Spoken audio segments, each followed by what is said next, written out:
The massive doors of the ancient temple creaked apart as Kessa Ravine was hauled into the chamber of the Council of Eternal Memory. Energy restraint scorched her wrists, yet she refused to bow her head. 7 cloaked figures waited in a curved formation, their long faces etched with ritual scars that pulsed faintly under the low, ghostly light. From the central throne, High Seer of Therion slowly stood.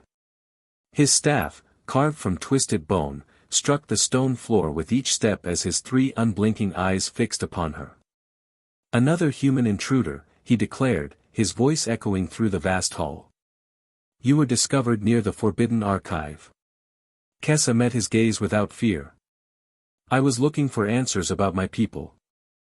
Therion's expression hardened. "Your species is scarcely evolved," he said coldly. "What truths could exist here for beings who only recently unlocked faster-than-light travel?" Quiet murmurs rippled through the council. A robed female with silver markings leaned forward, disdain clear in her voice. "Send her to the labor colonies. Humans serve adequately when kept under control." Anger burned in Kessa's chest. "You condemn what you refuse to understand." Another council member, Valfarian, tilted his head with interest. "Then enlighten us, human. What mystery escapes our superior minds?"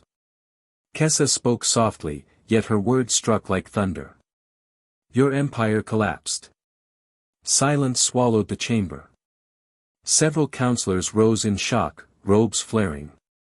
Therion's grip tightened on his staff. "You dare speak of forbidden history?" he hissed. "I dare because I know the truth," Kessa replied. "Your ancestors were not always conquerors. Once, they sought wisdom. They traveled the stars to learn, not to rule." Therion descended the steps, stopping inches from her face. "Prove it," he said. "Prove you are more than an ignorant savage." With a sharp gesture, he summoned a young priest carrying an ancient tablet etched with glowing symbols. "This is written in the first tongue," Therion explained.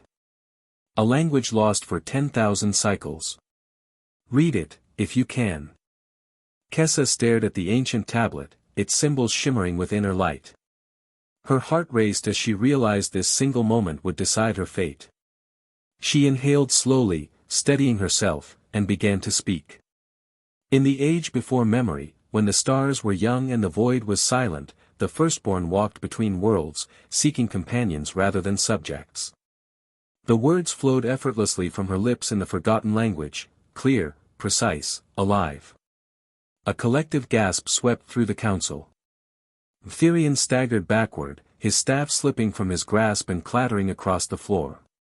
His face drained of color. "Impossible," he whispered. Unshaken, Kessa continued, her voice growing stronger with every line. "They discovered a world of blue seas and green lands, where young beings had only just mastered fire. The firstborn did not conquer that world. They taught. They shared. They loved." "Stop!" Therion shouted, though his voice trembled. "How can this be?" Tears streamed down Kessa's face as she lifted her eyes from the tablet. "Because Earth was never alone," she said. "Your ancestors came to us 20,000 years ago. They remained for 3 generations. They taught us language, farming, the stars. Then they left, believing we would grow on our own." The silver-marked counselor stepped forward, her hands shaking. "The Forbidden Archive speaks of a lost world," she murmured. "A planet meant for observation and protection. But its coordinates were erased during the Great Collapse." "You called us the children of promise," Kessa said gently. "You wove your words into our myths. Over time, we forgot their meanings, but not their sounds." She swallowed hard. "My grandmother sang me lullabies using words she never understood. Those songs were your language. Your gift to us." Therion sank to his knees. "We believed the children were gone forever," he said brokenly. "We mourned you for 10,000 cycles." "We survived," Kessa answered. "We evolved. We reached for the stars, just as you once taught us." The chamber felt different now. Awe replaced arrogance. Silence turned into reverence as the truth settled over them all. The High Seer slowly lifted his gaze to Kessa, wonder replacing centuries of pride and scorn. His voice was barely a whisper. "Forgive us, child.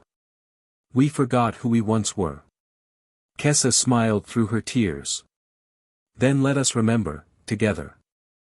With a soft hum, the energy shackles around her wrists deactivated and fell away. The sound echoed through the chamber like a final judgment. Therion rose unsteadily and stepped toward her, hesitation written across his ancient face. Then, with a gesture that stunned the council, he embraced her. Around them, the robed figures wept openly. For the first time in millennia, the council faced the truth of its past, not as rulers, but as teachers who had lost their way. The arrogance that had defined their empire began to crumble, replaced by humility and hope. The silver-marked counselor knelt. Others followed. "The children of promise have returned," she said reverently. "Not as servants, but as equals." Kessa looked around the chamber, feeling the weight of history lift from her shoulders. "We did not come seeking revenge," she said. "We came seeking understanding. We came searching for our oldest teachers." Therion nodded slowly. "And we will listen," he promised. "The cycle of domination ends here." Beyond the temple walls, the stars shimmered, silent witnesses to a reunion long overdue. After ages of isolation, fear, and forgotten truth, the bond between worlds was restored. The children had finally come home, not to kneel, but to stand side by side with those who once guided them. Hope filled the ancient hall, stronger than any empire. History would remember this moment not as a confrontation, but as a reunion, a reminder that knowledge shared in kindness can survive even the longest darkness. The future had changed. And it began with remembering the past. Please like and subscribe to the channel for more videos.